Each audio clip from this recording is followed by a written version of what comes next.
tiempo podamos, ¿por qué no?, conocer también sus propias experiencias para que nos las cuenten y las compartamos entre todos y de esa forma pasar de la teoría a la práctica. Muy bien, entonces, el día de hoy yo les quiero compartir una presentación que está relacionada precisamente con 7 aspectos que consideramos nosotros pueden ser importantes para ayudar de alguna manera a reducir el riesgo de desastre, ¿sí? Y de esa forma también el poder avanzar hacia la construcción de resiliencia. Entonces voy a permitirme compartir pantalla.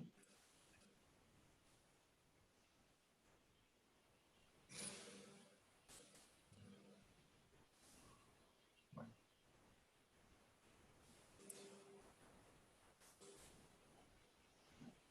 Muy bien, vamos a iniciar acá. Entonces, perdón, creo que hay una persona que acaba de entrar. Déjenme un momento, yo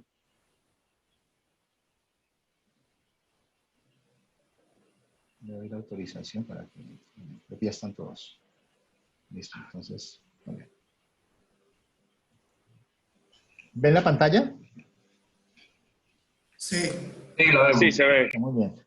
Listo, muy bien. Entonces, esta presentación de cierre de este curso se llama 7 claves para crear empresas resilientes. Y como les decía, es una presentación que complementa la mirada que ya ustedes venían y que desarrollaban en el curso y que para las personas que ustedes han invitado, también es una presentación que ojalá los motive a que puedan hacer más adelante este curso y otros que muy probablemente vamos a seguir promoviendo en la región.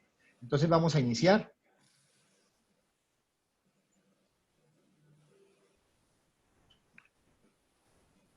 Siete aspectos. ¿Cuáles son esos 7 aspectos que uno debería considerar para crear resiliencia? Entonces vamos a ver cada uno de ellos.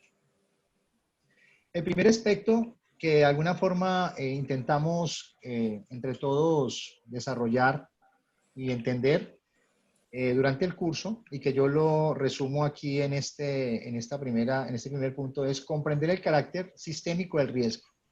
Tratamos de, entre todos, comprender que el riesgo es sistémico y tener claro que el riesgo hace parte precisamente de esa construcción social que existe o se da cuando se relaciona el entorno con la empresa con la comunidad con el gobierno, pues todas esas relaciones humanas, sociales, económicas, políticas, finalmente terminan generando y construyendo el riesgo, porque el riesgo se construye socialmente, porque el riesgo hace parte precisamente de esa dinámica natural de la sociedad misma, cuando ocupa un territorio, cuando transforma un territorio, cuando transforma una materia prima, cuando ofrece un servicio, cuando asume una actitud, una situación, cuando desarrolla algún proyecto. Entonces, es importante que entendamos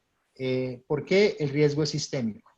Y en esa medida, podemos decir que nos debatimos entre 2 enfoques. Un enfoque que históricamente se ha centrado en la gestión del desastre, ¿sí? En la gestión del desastre como tal, hacia un enfoque mucho más integral, ¿sí? Y ese enfoque integral está relacionado específicamente con la gestión del riesgo, ¿sí? Pasamos de un enfoque centrado en los desastres a un enfoque centrado en el riesgo. Esta imagen nos permite ver cómo ha sido ese proceso complejo en relación con la gestión del riesgo de desastre y cómo ha sido esa evolución, ¿sí? Desde desde los aspectos iniciales de atender desastres, luego pasando por el tema de generar los procesos de cumplimiento, cuando los países y los territorios, digamos, empiezan a generar normas asociadas precisamente a la ocurrencia de esos desastres, y eso nos lleva inmediatamente a temas de sostenibilidad, que es lo que de alguna forma estamos hoy hablando, y esa sostenibilidad finalmente termina en otros aspectos como el fortalecimiento de la resiliencia, ¿sí? Todo esto tiene que ver con la forma de ver, con el enfoque que cada uno de nosotros tiene, y esto también tiene que ver con la escuela de formación o de deformación de la cual ustedes y cada uno de nosotros venga, ¿no? Dependiendo de nuestra escuela donde nos han formado o hemos estudiado lo que es el tema de los riesgos, pues obviamente cada escuela tiene una manera de ver. Pero lo que nosotros estamos proponiendo acá desde el sector privado y desde Arise es una forma de ver sistémica. O sea, alguna vez les decía a ustedes que hagan de cuenta que ustedes llegaron a este espacio académico con unos lentes, y nosotros les vamos a proporcionar unos lentes nuevos y bifocales para que vean tanto de cerca como de lejos. Y eso nos va a permitir ver el riesgo de una manera sistémica. Y eso es lo que de alguna forma hemos querido con este curso, que ustedes tengan y complementen esa forma de ver el territorio en relación con su empresa, en relación con la comunidad, en relación con el Estado. Por eso decimos que estamos en una transición conceptual, política, normativa, ¿sí? De un enfoque centrado en los desastres, que era lo que hacíamos, ¿sí? A un enfoque centrado en el riesgo. Claro, el enfoque centrado en el riesgo permite de alguna forma, y es un punto también que vamos a tratar aquí, es que vivimos en grandes y serias incertidumbres, y esas graves y serias incertidumbres pues obviamente van a facilitar o van a permitir que si no intervenimos el riesgo, pues finalmente los desastres pueden ocurrir.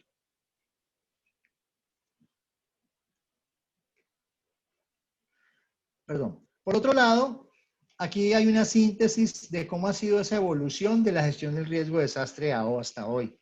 Y entonces nosotros nos podemos remitir más o menos por allá en los finales de los años 70, ¿sí? Aunque ya habían, como lo vimos en el curso, ya habían posturas y habían propuestas diferentes de intentar entender por qué ocurren los desastres.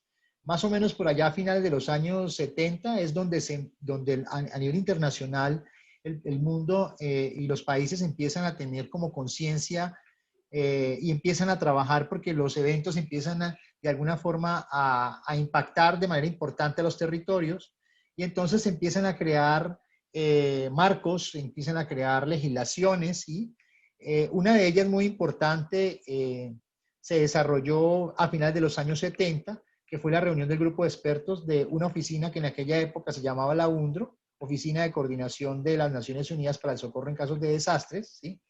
Y ellos son los primeros que de alguna forma tratan de implementar y proponer digamos, a raíz de todo lo que estaba ocurriendo en el mundo, en desastres que se han generado en diversas regiones, empiezan a involucrar por primera vez el tema del análisis de riesgo y la vulnerabilidad en sus primeros pinitos, ¿no? En sus primeros avances.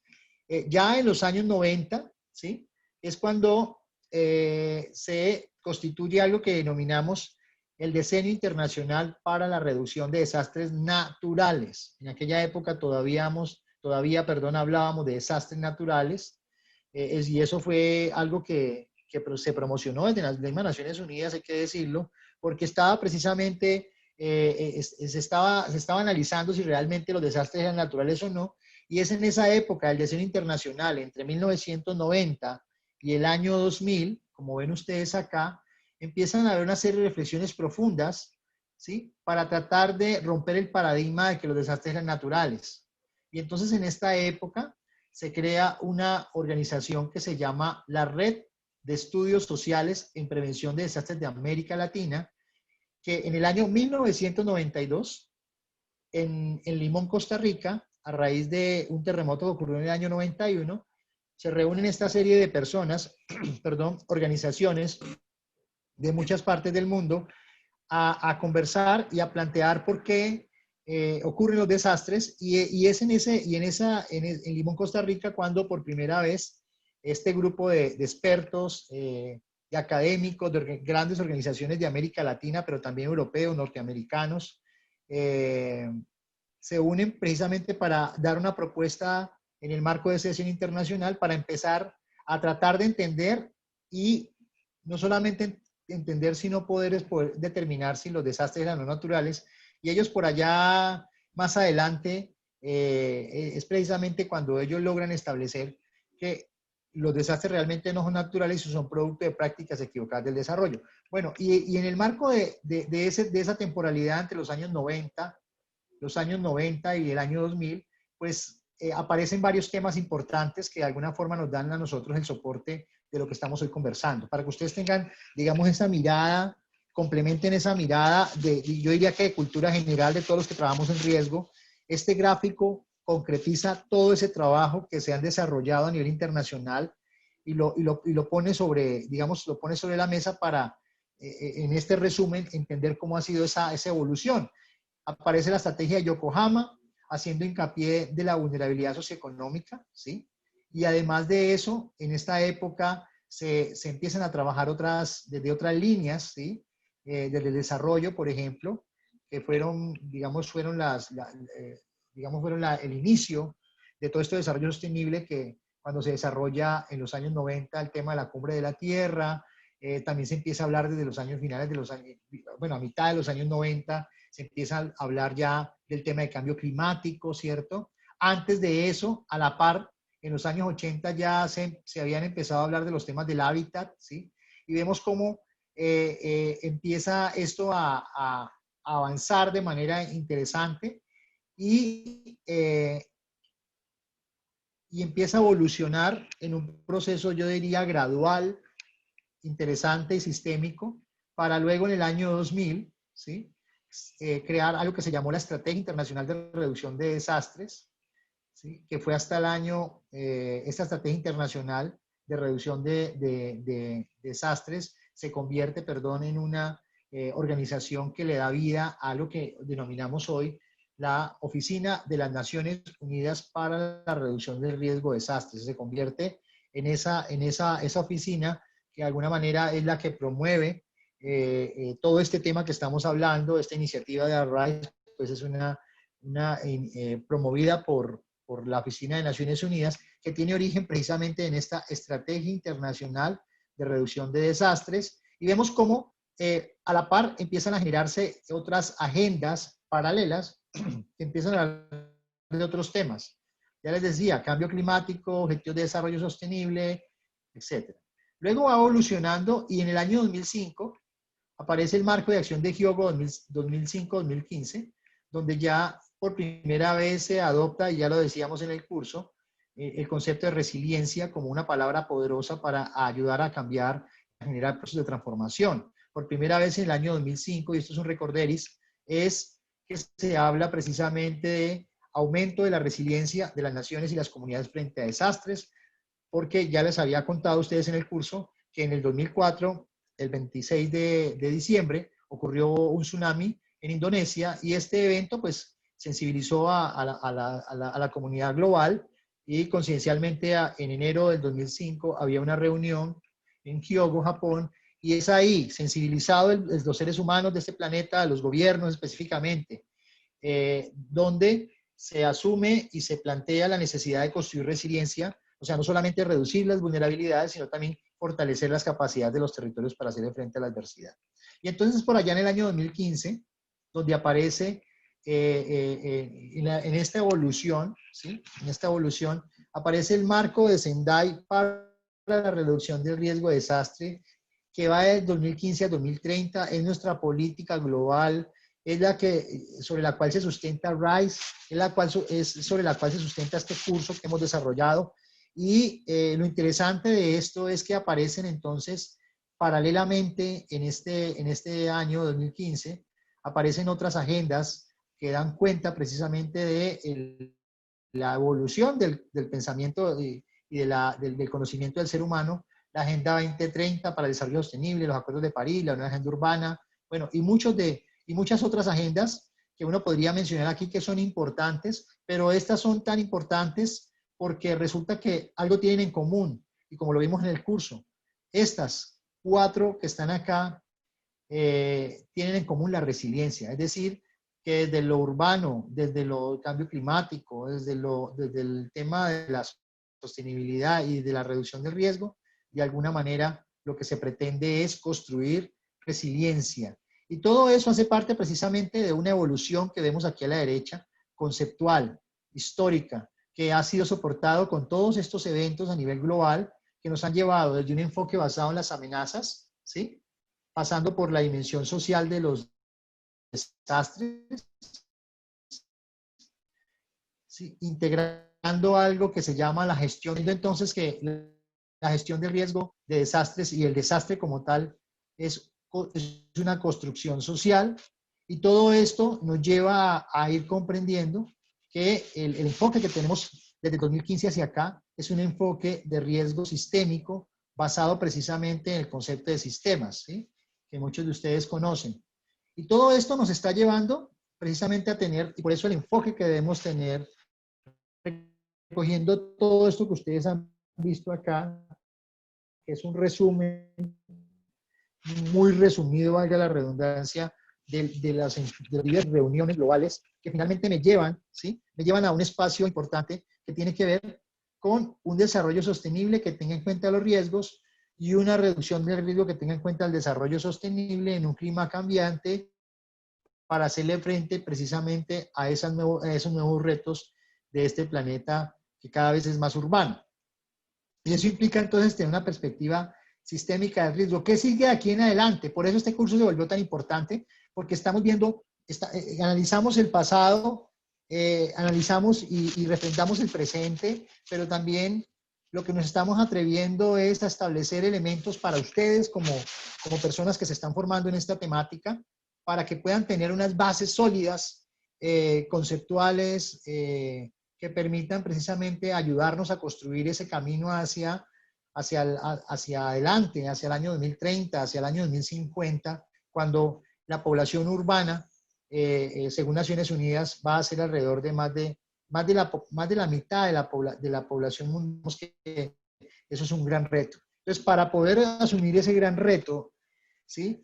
Y ahora voy a mostrar un poco cuáles son esos retos específicos y cuál es la problemática real. Tenemos que tener una mirada diferente o complementaria a la que ya teníamos, ¿sí? Aquí se trata de colocarse esos lentes nuevos que les estamos entregando a ustedes y focales para que vean de cerca y de lejos un mundo global, un mundo interconectado, un mundo en el cual ustedes, como bien lo han visto, hemos tenido esta situación que estamos viviendo colectivamente, esta gran pandemia, este desastre en progreso. Sabemos cuándo empezó, pero no sabemos cuándo termina. Entonces, todo esto que les he planteado acá, y me he detenido un poco en esto para que esto les quede a ustedes grabados en su mente, para que vean que detrás de todo esto que estamos hablando de gestión de riesgo de desastre hay un soporte que tiene que ver precisamente con lograr, al final, mejorar la relación entre seres humanos, es decir, sociedad-sociedad, y mejorar la relación sociedad-naturaleza. En la medida en que logremos ese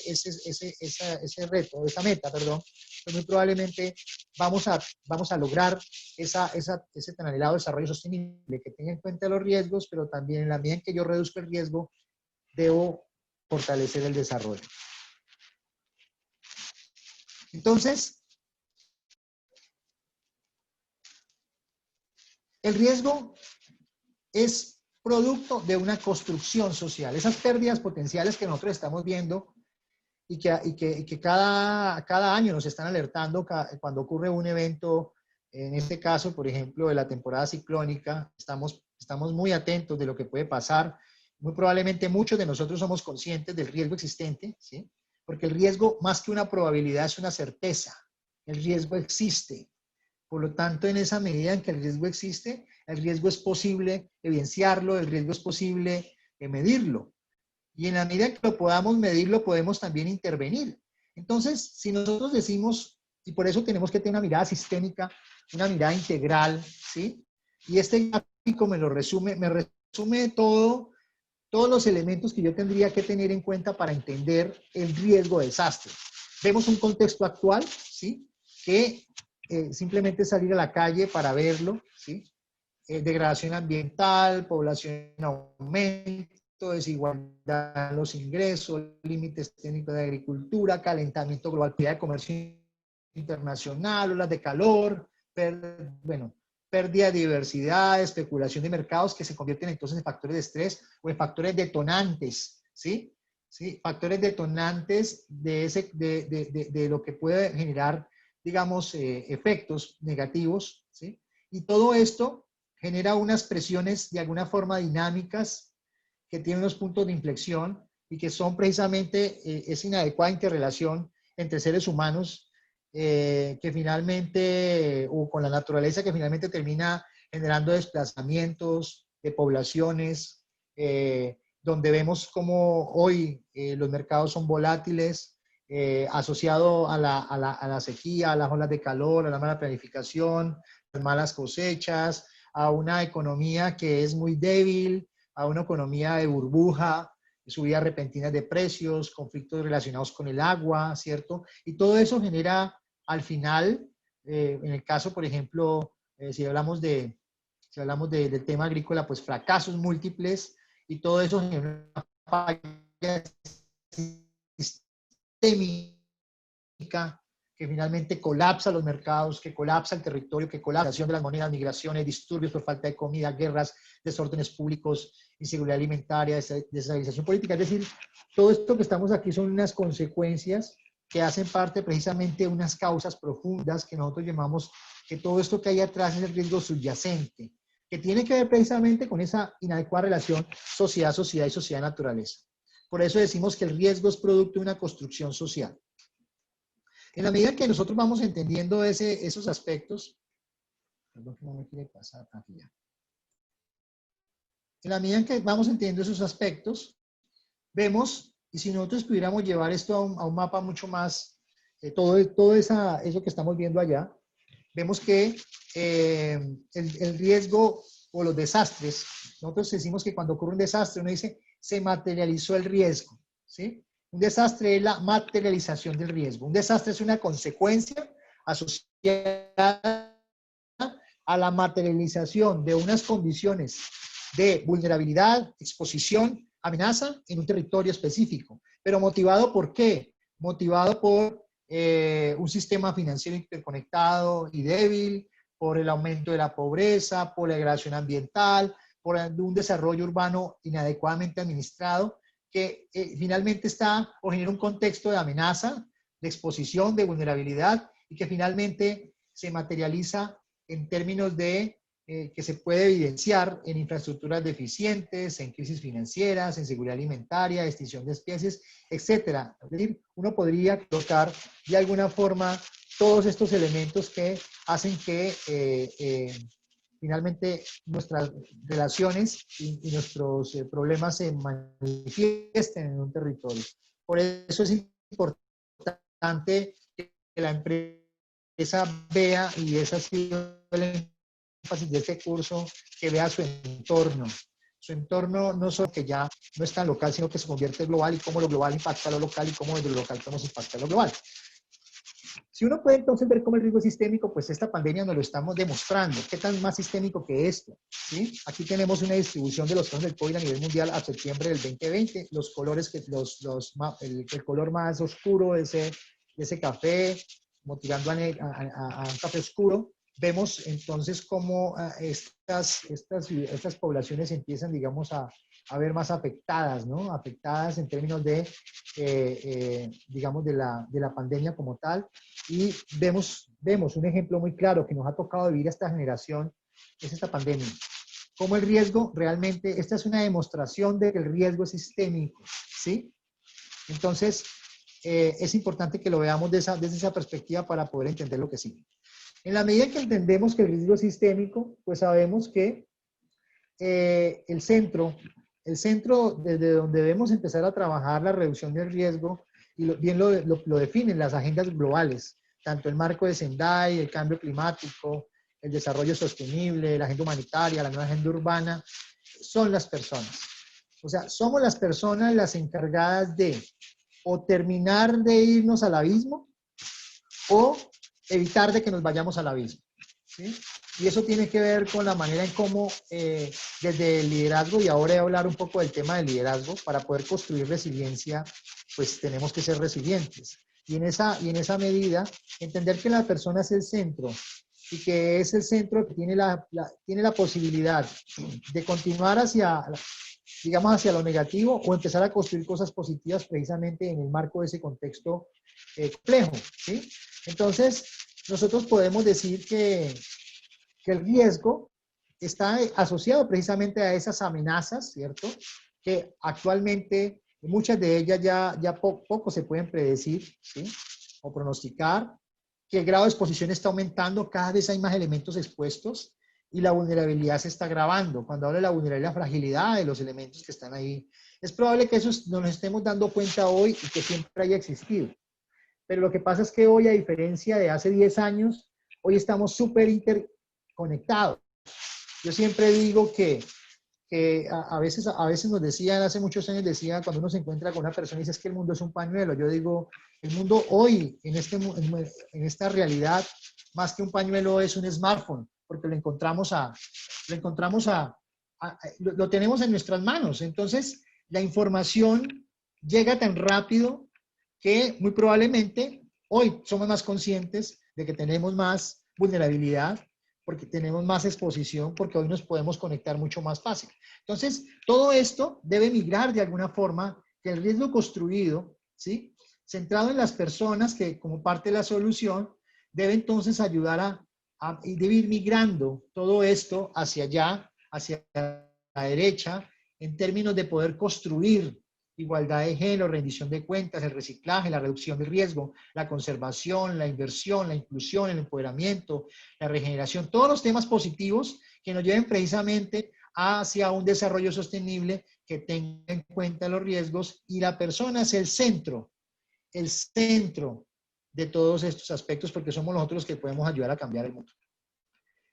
Si nosotros colocáramos sobre una balanza todo lo que el mundo o el planeta tiene que soportar precisamente, esta es una demostración de toda la carga que de alguna forma le estamos dando al planeta, y que toda esta carga ha sido precisamente sustentada en acciones humanas. Aquí no podemos hablar de que es la naturaleza la mala, sino es básicamente nuestro modelo de desarrollo, nuestras prácticas culturales, nuestra forma de relacionarnos con el territorio.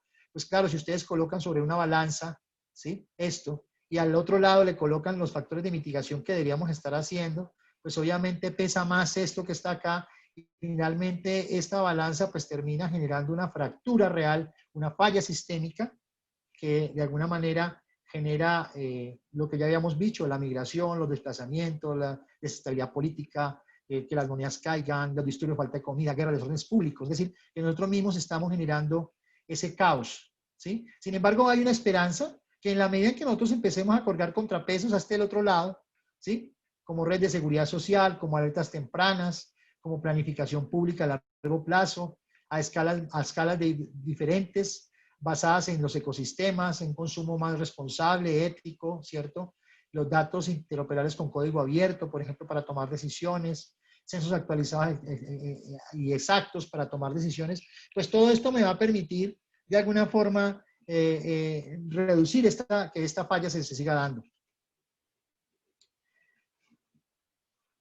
Esta imagen me gusta mucho porque nos muestra que todo lo que estamos haciendo desde las diferentes agendas, ¿sí?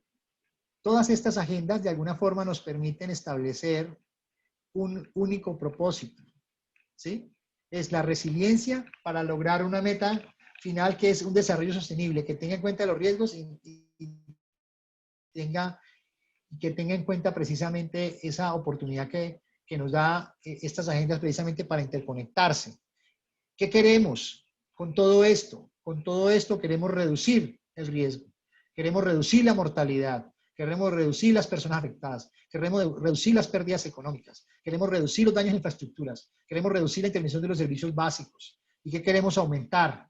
¿Sí? La resiliencia, la cooperación, el acceso y advertencias a datos relativos de riesgo para alertas tempranas, estrategias para reducción del riesgo de desastre, prospectivas, correctivas, ¿cierto? Y la evaluación del riesgo como parte de un elemento fundamental. Entonces, si nosotros hacemos esto que está acá, y estas agendas son las que nos permiten de alguna forma establecer ese vínculo, ¿sí?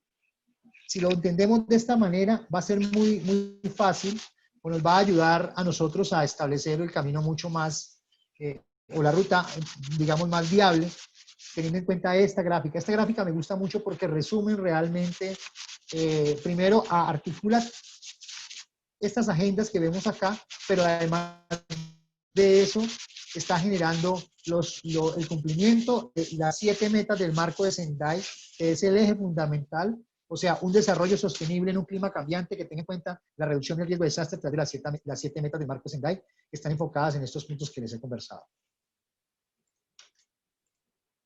Entonces, esto hace parte de comprender el carácter del riesgo sistémico. Ahora, vamos a la segunda clave para construir resiliencia. Y aquí también quiero hacer énfasis en las personas.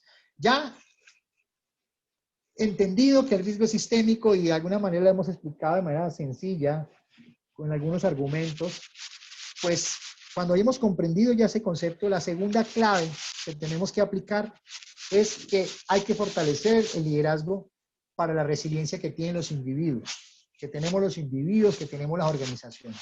Y yo me quiero referir aquí porque somos los individuos que conformamos las organizaciones, ¿sí? No podemos hablar de empresas resilientes si su gerente no es resiliente, si sus empleados no son resilientes. No podemos hablar de territorios resilientes si sus empresas no son resilientes, porque son finalmente las que están generando el empleo. Entonces, yo me voy a tener aquí a hablar de cómo entonces ustedes se pueden convertir en líderes de resiliencia y qué es lo que, como líderes empresariales, que ustedes están liderando ya un proceso interior de sus empresas y tienen un trabajo bastante importante para convencer a otros de que eso es una nueva forma o es un elemento complementario de la manera en cómo la empresa ha venido mirando el tema del riesgo.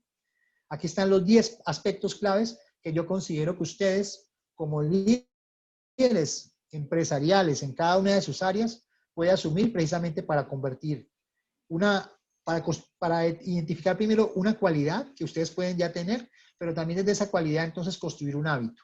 Vamos a ver cómo se hace. El primer punto es, vamos a trabajar sobre 10 cualidades. ¿Cuáles son las cualidades del liderazgo de resiliencia empresarial? Individuales, colectivas, organizacionales. Entonces, para eso hemos puesto varios elementos. Lo primero, las cualidades, el primero el autoconocimiento, vamos a ver cada uno de ellos, ¿sí? El compromiso es el segundo, la segunda cualidad, ya sea individual o colectiva, autoconocimiento, compromiso, que eso implica crear un hábito, porque lo que hoy tenemos que generar es un cambio de hábito de la manera en cómo nos relacionamos los seres humanos con los otros seres humanos, pero también cómo tomamos decisiones y cómo ese hábito se pone en práctica.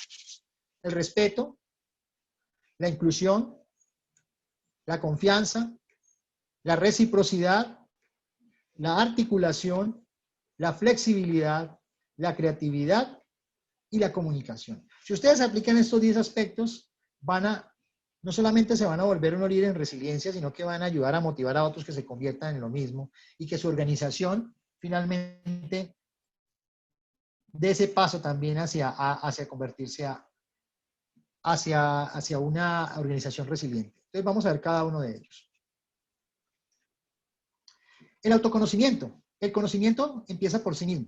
Pregúntese a sí mismo cuáles son sus capacidades y cuáles son sus debilidades. La pregunta es, ¿nos conocemos a nosotros mismos cuando asumimos un rol específico en un territorio, en una empresa, en un área específica? ¿Qué tanto sabemos de nosotros? ¿Qué tanto ustedes se autoevalúan? ¿Sí? Sus debilidades, sus capacidades. Y eso implica entonces generar una reflexión interna. La invitación es a eso. Reflexionemos, cada uno en su interior reflexione sobre lo que usted hace, cómo lo ha venido haciendo, e intente ser flexible precisamente ¿por qué no cambiar la manera en cómo lo hace?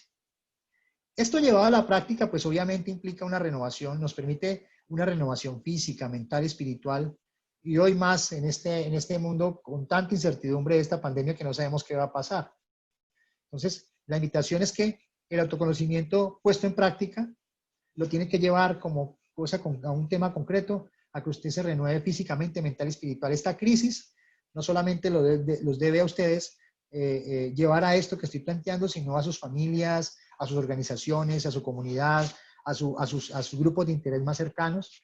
Ojalá que esto nos esté generando ese proceso. La segunda cualidad es el compromiso. Normalmente, pues, es muy poco el compromiso que a veces uno ve en las personas, pero hoy yo creo que con esta pandemia nos está de alguna forma permitiendo reflexionar sobre el compromiso, ¿no? El compromiso es fundamental como una cualidad de un ser humano. ¿Y cómo se crea un hábito? ¿Cuál es el hábito que crea esta cualidad? Pues la proactividad. Debemos ser proactivos, ¿sí? No esperemos a que nos digan las cosas para hacerlas, sino tenemos que tener proactividad. Y hoy más en un mundo en cambio. ¿Cómo se pone en práctica esto? Pues la proactividad está en función de entender y relacionarse bien con ese entorno, reciprocidad para sí y para el entorno en donde usted vive, ¿sí? El poder ser proactivo, el poder ayudar a solucionar los problemas en los cuales ahora actualmente estamos inmersos. ¿Y en qué estamos inmersos actualmente? En esta gran pandemia que nos tiene de alguna forma con grandes incertidumbres. El respeto es fundamental. El respeto es el elemento, yo digo, clave para poder generar relaciones humanas y también corporativas. Y eso implica entonces que tenemos que crear hábitos como la empatía, ¿sí? Tenemos que aprovechar este espacio para que de alguna forma hemos estado distanciados un poco para generar nuevas empatías, para que cuando volvamos otra vez nuevamente a integrarnos, pues hayamos generado muchas mejores relaciones. Y eso obviamente puesto en práctica, lo que nos permite tener la empatía, nos permite tener un relacionamiento efectivo con las otras personas, ¿sí? Y eso obviamente implica ser solidario con el otro. La cuarta cualidad es la inclusión, un elemento fundamental. Hoy en un mundo con diversidad cultural, étnica, política, de pensamientos, a veces nos polarizan y nos dejamos polarizar por los temas políticos. Pero aquí hay que de alguna forma ser más conscientes y no tomar decisiones tan a la ligera. Y tenemos que estar abiertos a incluir, a la inclusión, ¿no? Hay que tener una mente abierta.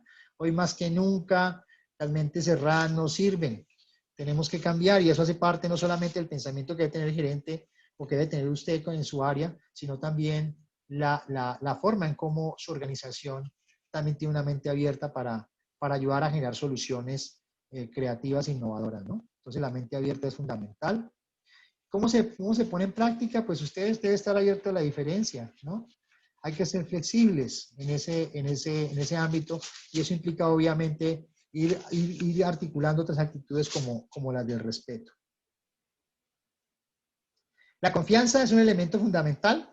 La confianza, uno se puede llevar toda la vida ganándose la confianza de una persona, de una comunidad, de un jefe, de un área, de unos trabajadores, pero en un solo segundo se puede perder la confianza, ¿no?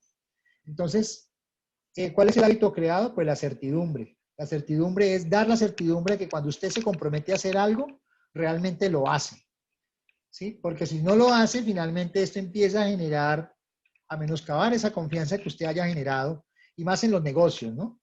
En los negocios, hoy lo estamos viendo. Hoy, con la incertidumbre que tenemos de la pandemia, lo mínimo que tenemos que tener certidumbre de la manera en cómo nos relacionamos como seres humanos y el cumplimiento, por ejemplo, de las empresas, es algo que puede generar y mejorar la reputación.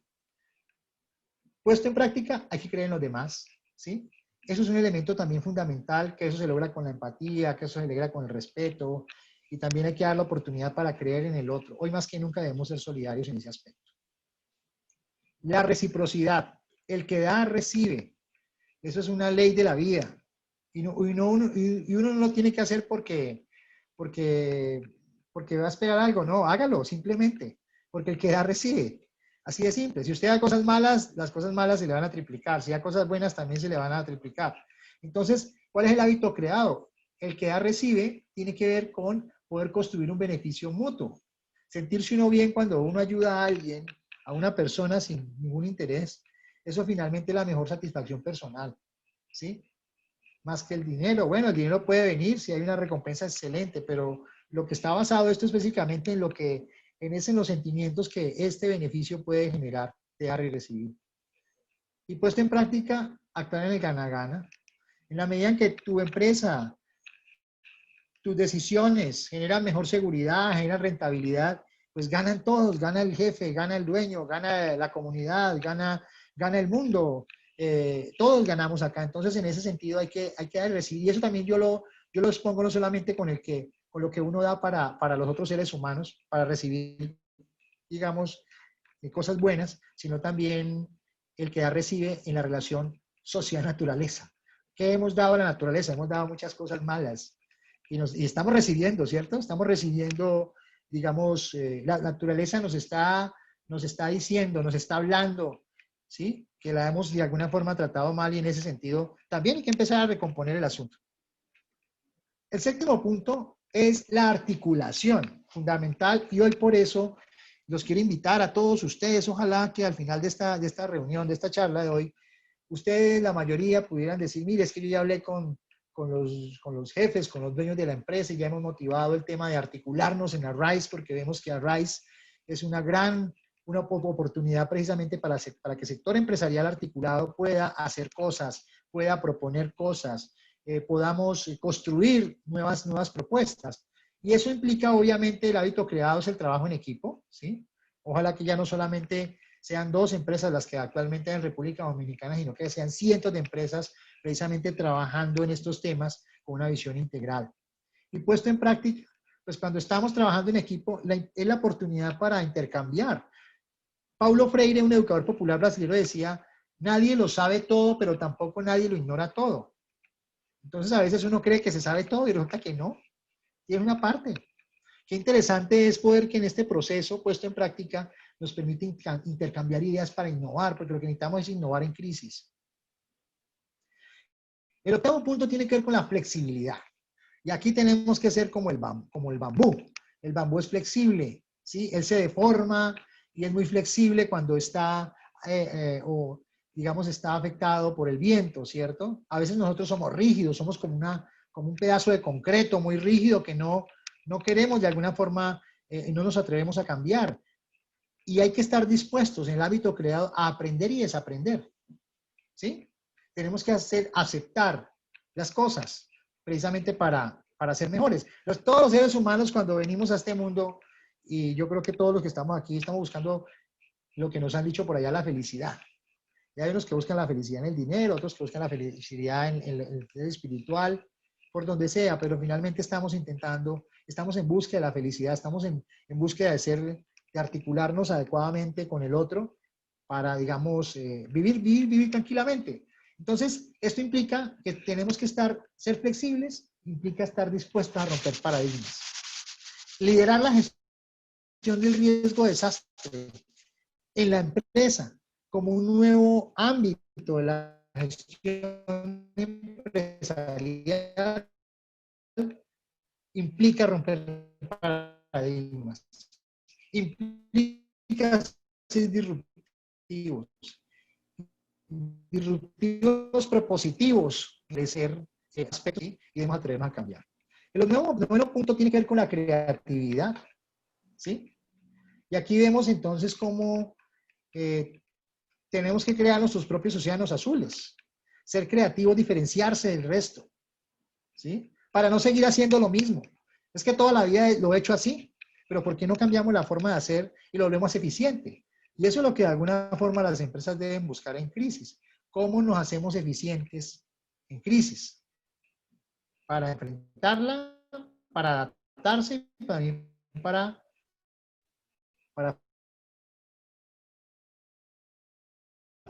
les propuse que les traje unos lentes nuevos para que miraran, ¿sí? Y bifocales para que vean de cerca y de lejos. En esa medida que nosotros tenemos esa posibilidad, lo podemos hacer. Y además de eso, tenemos que tener un pensamiento lateral, ¿sí?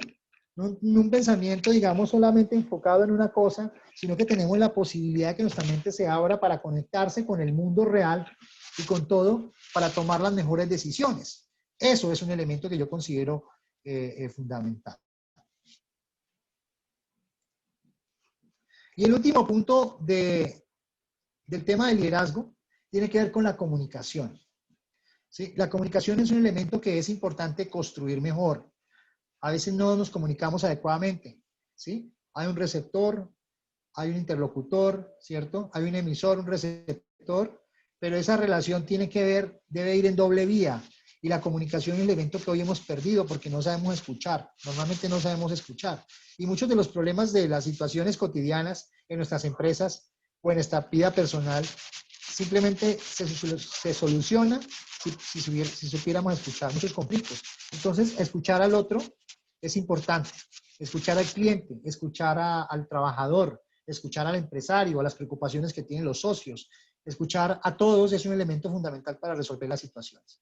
Y esto puesto en práctica, pues, ¿qué genera? Pues obviamente una comunicación asertiva, y cuando es asertiva es propositiva, y cuando es propositiva genera cambios. Comunique todo lo que sabe a favor de la reducción de riesgo, a favor de la resiliencia, porque algo que usted sabe le puede salvar la vida al otro, ¿sí? O lo puede ayudar a salir de una situación. Entonces, estos 10 aspectos que les he planteado son elementos, la segunda parte de la clave que yo les doy para esto.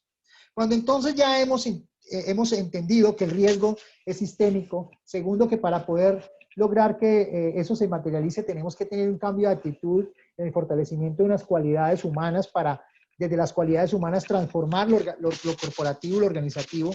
Ahora sí, entonces vamos a gestionar inteligentemente el riesgo. O sea, ya con esos dos elementos claves, habiendo entendido y comprendido que el riesgo es sistémico, pero que además hay unos cambios en mí y en la organización que yo debo hacer, ahora sí me debo atrever a gestionar inteligentemente el riesgo. Y gestionar inteligentemente el riesgo implica tener una mente, ¿sí?, dispuesta, abierta, entendida, ¿sí?, para poder ver que existe algo que se llama la transmultidisciplinariedad. O sea, tenemos que tener en cuenta de que para poder enfocar el desarrollo sostenible que tenga en cuenta los riesgos, o el riesgo que tenga en cuenta el desarrollo sostenible, tenemos que entonces ser conscientes de que debemos aplicar muchos de los elementos que ya existen. O sea, de las profesiones que ya, esto ya no es un tema esto no es un tema de emergencias y de simplemente de, digamos, de lo normalmente que veníamos, que históricamente se ha venido generando, que es socorrer a las personas, esperar que ocurra el desastre. No, esto tiene otra mirada. Esto tiene una mirada donde nosotros tenemos, para gestionar inteligentemente el riesgo, tenemos que saber cruzar muchos saberes de arquitectura, de comunicación, de la biología, la inteligencia artificial, la información, la ecología, la geotecnia, la política. O sea, todos los que estamos aquí de alguna manera, estamos ya de esa manera, valga la redundancia, integrados en un enfoque que nos permite, para poder actuar de manera inteligente en la gestión del riesgo, tenemos que estar abiertos a escuchar las diferentes voces que hacen parte precisamente del conocimiento mismo que han generado los seres humanos para que las decisiones que tomemos sean realmente integrales y no sean sesgadas a un sector o a una forma de ver. Eso implica tener un pensamiento sistémico. Entonces, si nosotros ponemos como ejemplo cómo gestionamos el riesgo frente al COVID-19, para colocar un ejemplo concreto, es, primero, es que tenemos certeza del inicio de la pandemia versus la incertidumbre de cuándo termina. Es decir, ya esto es el primer elemento para gestionar el riesgo de manera inteligente. O sea, sabemos que este desastre, a diferencia de otros, es un desastre en progreso y por lo tanto debemos prepararnos y asumirlo de esa manera, porque no va a ser de la noche a la mañana en que vamos a regresar a la tan llamada normalidad, porque no vamos a llegar a la normalidad, sino que vamos a construir una nueva realidad. El segundo punto que debemos tener en cuenta cuando ya tenemos certeza de que eso va a pasar así, es que debemos ser conscientes para actuar inteligentemente, es que se prevén bajos resultados económicos para el año en curso, ¿sí? Y lo estamos viendo en nuestras empresas. Nuestras empresas tienen resultados económicos bajos por todo lo que está pasando y lo que se viene. También, gestiona inteligentemente el riesgo es aceptar que el riesgo se materializó en desastre, y el desastre en progreso que es la pandemia, con unos impactos en todos los ámbitos, y considerar las interrupciones logísticas en las cadenas de suministro, es otro elemento importante. Reconocer los efectos negativos por pérdida de empleados. Evidenciar la caída de los ingresos mensuales. Aquí estamos siendo conscientes de que el riesgo existe y que el riesgo se ha materializado y que el riesgo está de alguna forma evolucionando en la medida en que nosotros asumamos las acciones que de alguna manera estén planteadas en cada una de nuestras empresas. Afectación de ventas por miedo y preocupación en gran parte de la población. La desconfianza que afecta a los stakeholders impacta la reputación. ¿Sí? Ser conscientes de esto nos va a llevar precisamente a gestionar inteligentemente cambios grandes en la forma de consumir. Los impactos sociales podrían ser irreversibles, lo estamos viendo. Ser conscientes de todo eso nos permite avanzar. Y obviamente, ser conscientes de los impactos en el modelo económico global y nuevas formas de hacer negocio es lo que de alguna manera tenemos que empezar a pensar. ¿Estamos enfrentados a una nueva realidad con esto que se está planteando? Esa es la pregunta. Yo creo que sí. Y esa nueva realidad, pues obviamente, tiene que hacernos conscientes para gestionar inteligentemente el riesgo. En el caso, por ejemplo, de los riesgos estratégicos operacionales de las empresas, pues ya lo hemos visto, retrasos de materias primas, eso, cambios en la demanda de los clientes para gestionar inteligentemente el riesgo, incremento de costos de producción, insuficiente mano de obra en algunos sectores, retrasos de entrega por temas logísticos.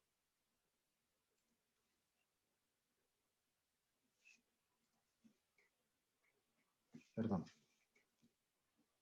Deficiencia en la protección de la salud y la seguridad de los empleados, y más aún cuando se empiezan a abrir los mercados. Si no nos cuidamos, pues obviamente, si nos dormimos, nos podemos infectar todos.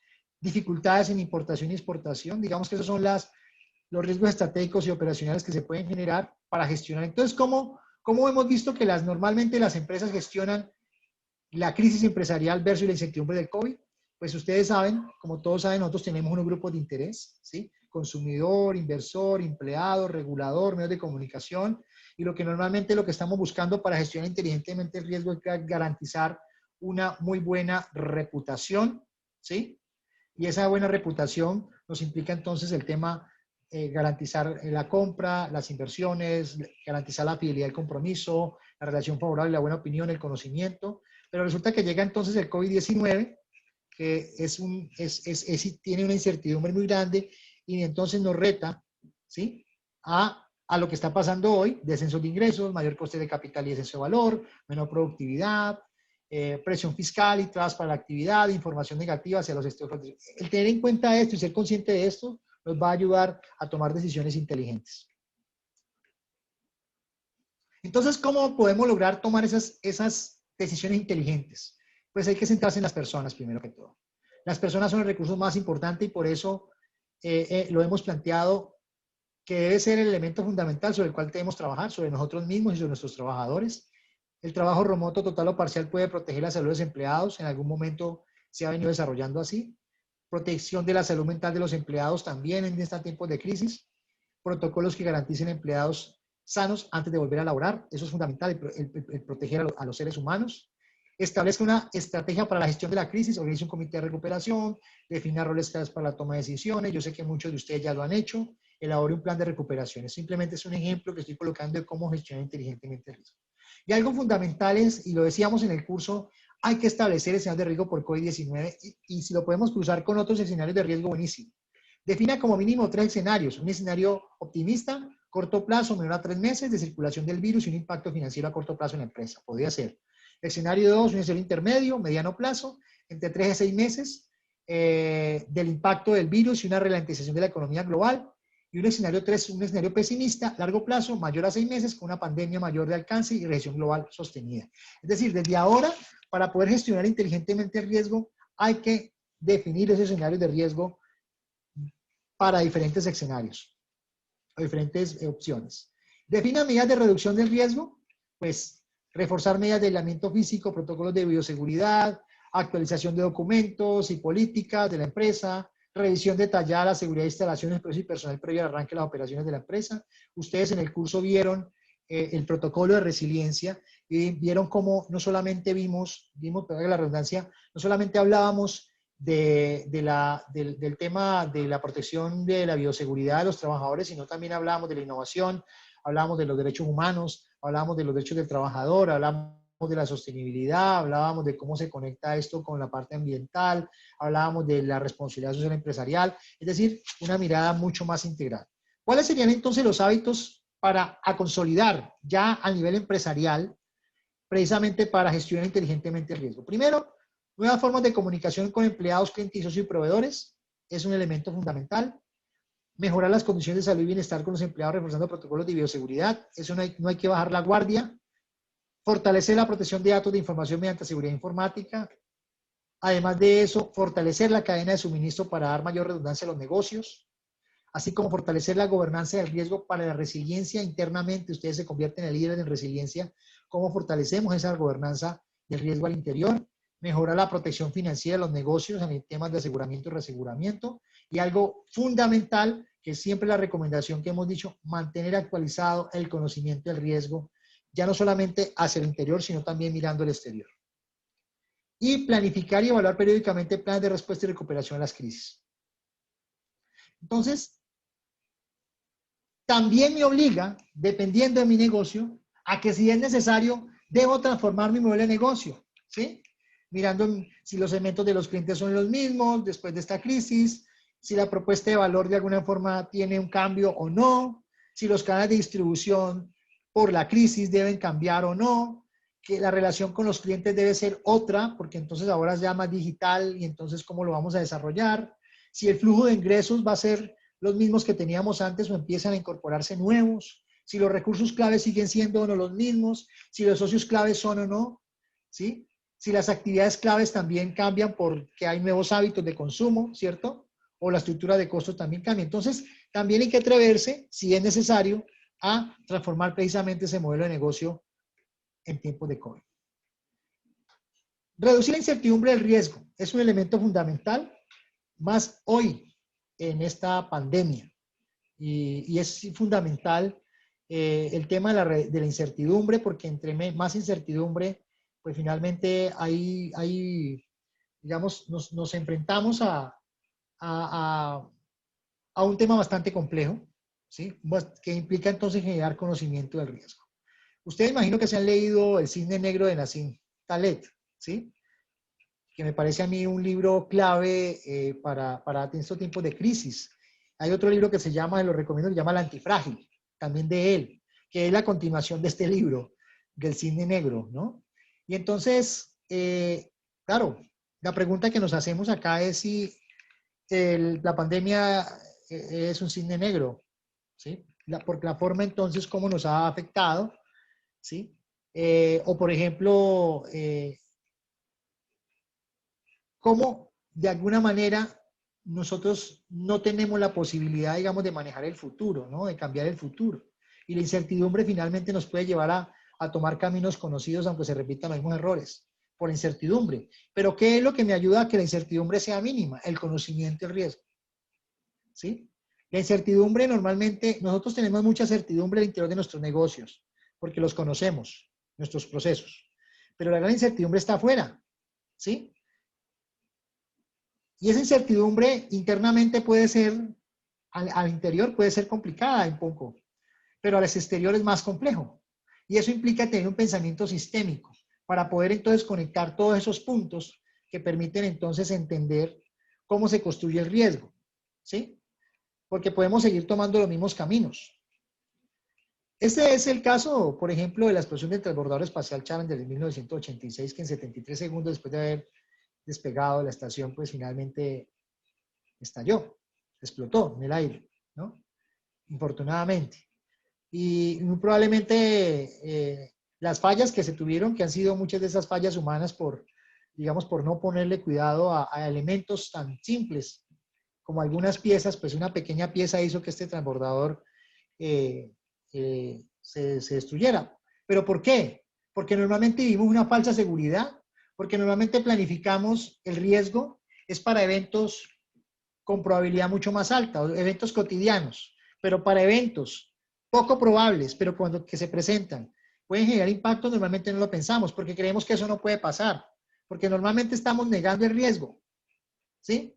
Y cuando alguien empieza a colocar sobre la mesa y a hablar de eventos poco probables, pero con impactos grandes, entonces es tildado de ave de mal agüero, que es un exagerado, que eso nunca va a pasar, que eso nunca ha pasado en la empresa, y entonces esto es la pandemia, y eso del huracán y el impacto, ¿sí? Entonces empezamos a ser estigmatizados cuando empezamos a mostrar esos eventos poco probables, pero que pueden haber un impacto. Es mejor estar preparado para algo que nunca ocurra, que nunca va a ocurrir, que no haberlo hecho.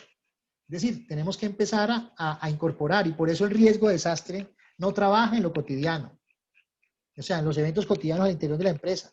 Trabaja en eventos poco probables, pero que al materializarse pueden generar grandes impactos. Esa es la invitación a que empecemos a incorporar el riesgo de desastre, ¿sí? Dentro de una mirada mucho más estratégica y de una mirada mucho más, digamos, hacia el entorno, de cómo entonces lo de afuera nos afecta o cómo nosotros podemos afectar el entorno. En la medida que nos salgamos digamos, de ese nicho o nos salgamos de esa burbuja en la que la mayoría de empresas se encuentran y se encuentran muy bien blindadas, pues de esa manera vamos a ser más conscientes. Una forma de reducir la incertidumbre, el riesgo de lo que puede ocurrir, es ser más consciente. Ser consciente de que las cosas pueden pasar y esa incertidumbre se reduce en la medida en que yo invierta en conocimiento, ¿sí? Ulrich Beck, este libro lo recomiendo para los que quieran adentrarse más en el tema, para que comprendan la complejidad del entorno y puedan aplicar todo esto a su empresa. Escribió un libro que se llama La Sociedad del Riesgo. Ulrich Beck murió hace 2 años más o menos, hace 2 años murió, y él decía, el riesgo puede considerarse de 3 maneras distintas. Esto lo vimos en el curso. Y vuelvo y lo retomo acá porque siempre me parece muy importante, con negación, con indiferencia, con cambio, ¿sí? El reto está en intervenir en las condiciones de vulnerabilidad que nosotros hemos producido. Y ahí está la oportunidad, ¿sí? Debemos entonces de seguir dejando o de continuar negando, perdón, el riesgo. Lo estamos viendo hoy materializado en desastre pandémico, ¿cierto? O de alguna manera debemos dejar de ser indiferentes porque el riesgo existe y pasamos todos los días por encima de él y lo vemos y no nos importa porque eso es problema del otro. Entonces, normalmente le pasamos, como decimos coloquialmente, le pasamos el balón o la pelota al otro. Esto no es problema mío. Sí, esto tómelo usted. ¿Sí? Entonces, y vemos cómo se siguen tomando decisiones que no nos importan en la vida cotidiana, como aquel vehículo que se pasa el semáforo en rojo, como aquella persona que se pasa por la parte peatonal en una autopista rápidamente, o como aquel ingeniero que no invierte los recursos necesarios o descuenta, le quita materiales a la obra y finalmente el edificio termina cayéndose, o aquel trabajador que no usa el arnés para protegerse. Entonces, esto hace parte precisamente de la negación e indiferencia frente al riesgo existente, ¿sí? Y hoy en temas de pandemia, en épocas de pandemia lo vemos más a menudo, ¿no? Entonces, ¿cuál es la clave de la incertidumbre? Y ya lo habíamos visto en el curso y yo retomo este punto que vimos esa vez. Hay que identificar, comprender y utilizar los escenarios de riesgo pasados, actuales y futuros. Para reducir la incertidumbre hay que generar conocimiento, ¿sí? ¿Sí? Identificando amenazas potenciales en los sistemas del territorio, elaborando escenarios tanto pasados, presentes y futuros, monitoreando el riesgo de cómo aumenta, cómo disminuye, cómo aumentan las amenazas, las vulnerabilidades, comunicando el riesgo porque lo que no se comunica no existe, ¿sí? Realizando inventarios en el territorio de lo que puede verse afectado si hay una crisis y reconociendo y evaluando las condiciones de desarrollo sostenible pues, que se presentan en el territorio que pueden ser una oportunidad también para mejorar eso. Y algo muy importante, poder llevar a espacializar el riesgo, ¿sí? Las empresas deberían espacializar, muchas ya, algunas la hacen, otros no. Espacializar, verse en un mapa, verse en la espacialidad, con sistemas de georreferenciación para saber si su instalación, su ruta logística está sobre un área donde ocurren inundaciones, huracanes, terremotos, y si eso ocurre, modelar de manera, puede ser sencilla o compleja, dependiendo de la capacidad que tenga la empresa, qué es lo que puede pasar. Y eso se reduce básicamente preguntándose, ¿qué pasa si? ¿Qué pasa si el huracán ocurre? ¿Qué pasa si el terremoto ocurre? Pero basado obviamente en una mirada, hoy no podemos negar, y sería yo diría sería un pecado capital el no poder usar la información disponible, el no poder georreferenciarnos y no podernos ver en ese espacio porque la información y los sistemas existen. Entonces, con eso, con el conocimiento de alguna manera se reduce la incertidumbre sobre el cual finalmente tomamos decisiones. Entonces, con todo esto, ¿cómo podemos generar procesos la quinta clave es invertir en reducción del riesgo para la resiliencia y la sostenibilidad? Eso sería. ¿Cuáles son los pasos para identificar inversiones sensibles al riesgo de desastre? Primero, pues defina usted responsabilidad, roles y estructuras específicas de gestión del riesgo al interior de la empresa. Segundo, define actividades de gestión del riesgo que va a implementar. Tercero, precise en función del tiempo y la localización donde usted va a ayudar a reducir el riesgo. Genere relaciones de una actividad con un proyecto en particular en relación con las ya actividades que realiza la organización, es decir, articule lo que ya tiene con este tema nuevo, defina metodologías de valoración del riesgo, las que ustedes planteen, hay metodologías tan sencillas como decir qué pasa si, hasta metodologías más complejas, ¿sí? y ojalá identifique estudios necesarios para elaborar proyectos de intervención. Pero entonces, ¿cuáles son esas medidas de reducción que uno puede asumir en un territorio y en el sector empresarial?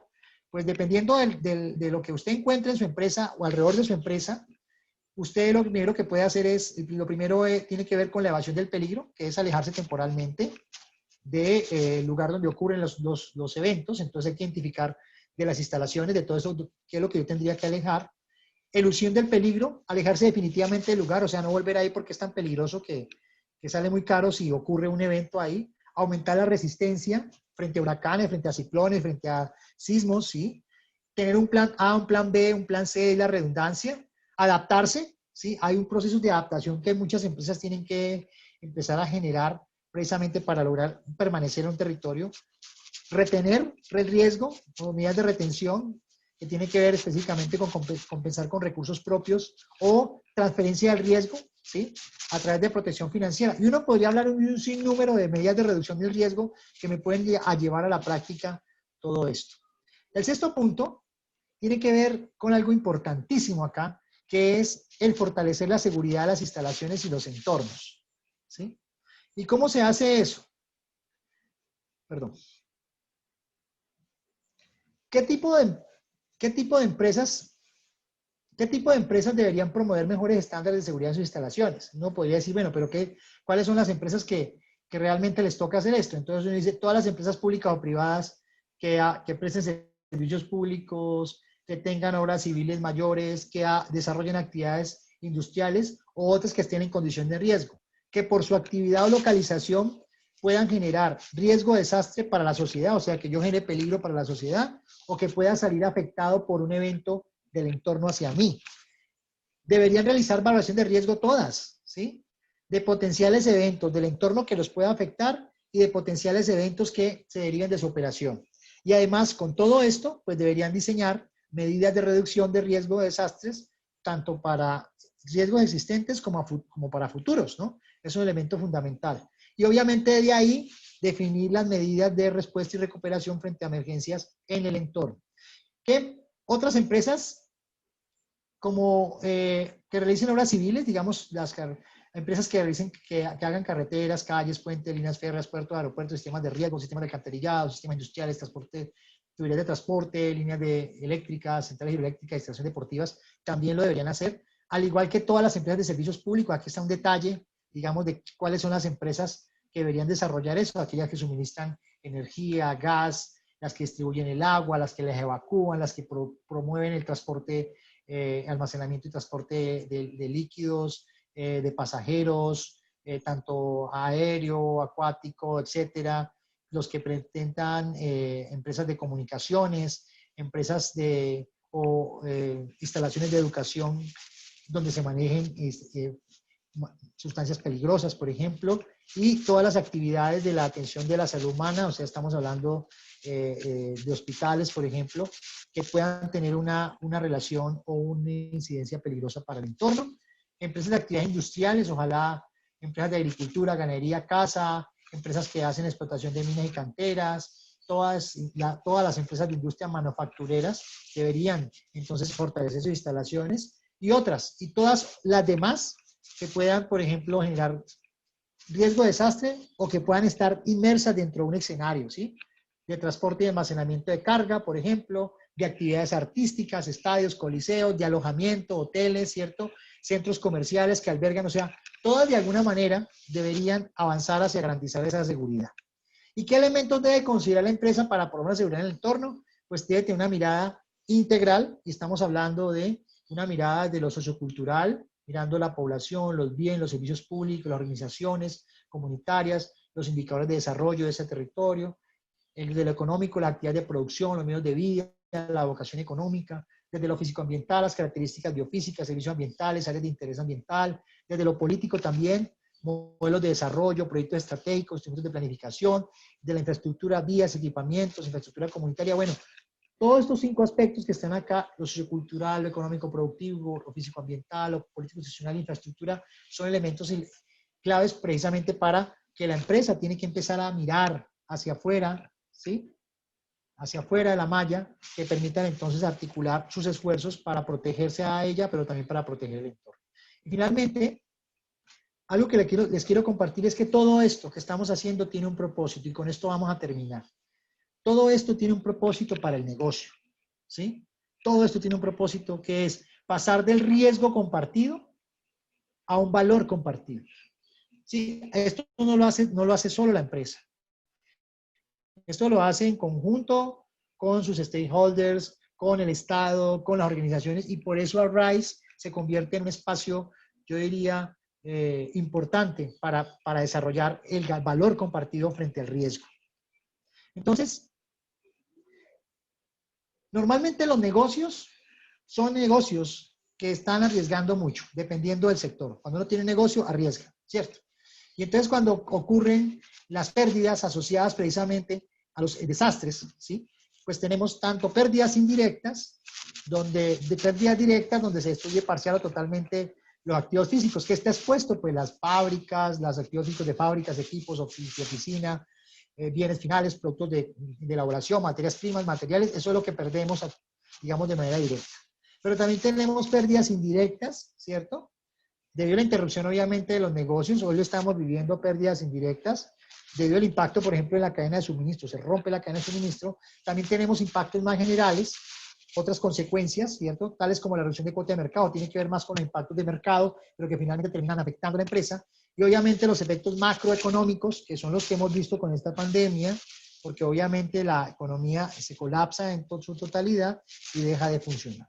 Y esto tiene que ver con unas pérdidas directas que tienen que ver en términos de sus activos reales, ¿sí? Lo que se puede perder, pero también en términos de los flujos. Una señal de alerta en el que en el sector empresarial son más costosos de lo que se pensaba. Es decir, los costos, los desastres en el sector empresarial son más costosos de lo que se pensaba. Pérdidas directas en el ámbito internacional son más del 50% de las estimadas. Es decir, a nivel internacional hemos estimado pérdidas, pero se están viendo pérdidas bastante grandes. Esto justifica por qué hay que generar un valor compartido. Las pequeñas y medianas empresas están más expuestas a los peligros, obviamente, y estamos viendo cómo muchas de las pequeñas y medianas empresas están quebrando. Los negocios pierden recursos vitales cuando los eventos se dañan la infraestructura básica, pues obviamente eso hace parte precisamente del impacto de los desastres en los negocios. Se afecta el desempeño empresarial, la competitividad, la sostenibilidad a largo plazo, y obviamente se evidencia la vulnerabilidad del canal de suministros, así como el impacto de los activos de las empresas que pueden ser multibillonarios, y lo hemos visto actualmente. Entonces, aquí esta señal de alerta que nos está diciendo, se está perdiendo mucho en el sector empresarial, y por eso la motivación de Arise de poder crear una alianza del sector privado para esas sociedades resilientes. Entonces, ¿cuál es la oportunidad que tenemos aquí? De la gestión del riesgo, y con esta termino, de la gestión del riesgo de desastre a la gestión del riesgo como una oportunidad empresarial. Entonces, lo que les invito finalmente es crear resiliencia frente a los desastres, amplía los mercados existentes y permite la apertura de nuevos, ¿sí? Ojalá, aquí hay miles de empresas, pero una decidió crear resiliencia. Esa muy probablemente va a permanecer hoy y va a permanecer en el futuro. Reduce el grado de incertidumbre y fortalece la confianza. Y eso se hace a través del conocimiento. Cuando generamos un proceso de valor compartido, el valor compartido, pues final, generamos conocimiento precisamente para tomar decisiones, y en la medida que tenemos conocimiento, pues nos reduce el incertidumbre. Revela el riesgo de desastre, así como los costos que se pueden ahorrar. Cuando somos conscientes y hacemos una evaluación consciente, podemos determinar realmente el riesgo y la forma en cómo lo vamos digamos, a manejar. Mejora la competitividad de los negocios, claro, porque entonces hago inversiones sensibles al riesgo que me van a permitir específicamente ser más competitivo y diferenciarme de la competencia. La inversión de los negocios integra el conocimiento del riesgo, claro, porque ya el conocimiento lo tengo, y sobre eso puedo seguir operando, como es en el caso del sector turístico. Hay que seguir operando, pero en condiciones de bioseguridad. Y algo importante es que permite mejorar la gobernabilidad público-privada, que son los elementos claves de esto. Y entonces ese valor compartido está en el centro. Y en la medida en que nosotros integramos, entonces hacemos mediciones, identificamos cuál es el riesgo que podemos aceptar, podemos abrir la caja negra de la modelación del riesgo, ¿cierto? Y mejorar el acceso a información. Eso nos permite de abajo hacia arriba integrar información sobre el riesgo de desastre en las decisiones de inversión. O sea, Crear un valor compartido implica entonces integrar esa información en lo que yo voy a invertir de ahora en adelante, dar cuenta de las pérdidas de riesgo de desastre en el sector económico empresarial, pasar por una apropiación universal de riesgo de desastre para que se apropie. Eso nos permite revelar un balance real del riesgo, desarrollar la gestión del riesgo de desastre como sector empresarial, elaborar normas, certificación de la industria para la generación de riesgo. Eso permite transformar la gestión del riesgo de desastre en una oportunidad, aumentar el grado de sensibilización en torno al riesgo de desastre es importante, fortalecer la gestión del riesgo de las pequeñas y medianas empresas me permite pasar de la continuidad empresarial. Normalmente pasamos de la continuidad empresarial a una gestión integral del riesgo, que es la invitación. Normalmente estamos pensando en la continuidad, que es parte de la gestión del riesgo, no es el todo de la gestión del riesgo. Es un componente importante. Entonces, cuando creamos valor compartido, es pasar de la continuidad, que es un elemento clave, a una gestión integral del riesgo. Y lo último es incluir la gestión del riesgo de desastre en las agendas nacionales de competitividad, es decir, hace parte del espacio que tenemos que abrir ahora como grupo o como alianza en esa agenda de competitividad nacional y hacer partícipe a los negocios en planificación local, nacional y gestión de riesgo, es decir, que hagamos parte precisamente de esa toma de decisiones en los estados para establecer una gobernabilidad pública y privada, porque los públicos, las empresas normalmente aportan entre un 80 y 90% de la economía de un territorio. Todos estos elementos finalmente me permiten crear ese valor compartido que de alguna forma es el mensaje final que les quiero dejar a ustedes para que con este último punto cerremos estas 7 claves para construir resiliencia en las empresas. ¿Por qué invertir en reducción de riesgo de desastre para la resiliencia empresarial?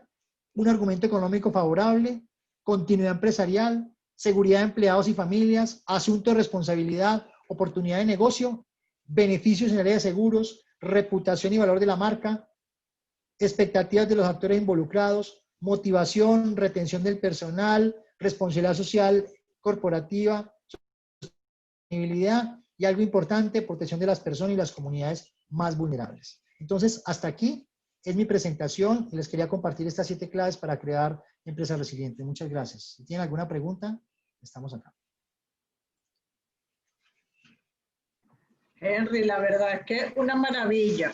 Yo creo que este contenido amerita un taller de unas horas más porque realmente le diste y hay mucha información muy valiosa para el sector privado. De verdad que te felicito. Cristi va a dar como las palabras de cierre. No sé si alguien quiere hacer un comentario porque la verdad es que yo quedé como encantada con esta información tan pertinente que nos acabas de compartir. De verdad que fue súper interesante. No sé si alguien levantó la mano o Cristi, ¿tú quieres conversar? No, bueno, yo creo que, bueno, Henry, ha sido excelente la presentación de hoy. Yo le decía a María Alicia en privado que toda para otro taller más. Henry, muchísimas gracias por tu tiempo. Nosotros desde Grupo Universal le agradecemos a ustedes que hayan accedido a esta invitación. Yo creo que ustedes entraron con una percepción muy diferente de lo que es la gestión del riesgo y hoy salen mucho más preparados. Y me imagino también que con todo el deseo de seguir motivando este tema dentro de la organización, solo quería comentarles que nuestro gran interés es que, y bueno, Jacob Midón, bienvenido sea a Arice. Nuestra gran motivación es que más empresas se puedan sumar a ello, Correr va a ser el punto focal.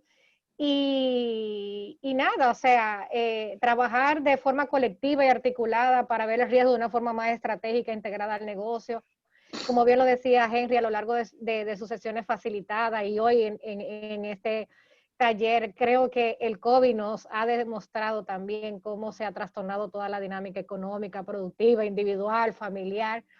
Pero afortunadamente tenemos este espacio y que esperamos que se siga fortaleciendo y ojalá que República Dominicana tenga ese capítulo. Así que nada, continuaremos la conversación y motivando más. Te congelaste. Se congeló. Cristi. Henry, por todo.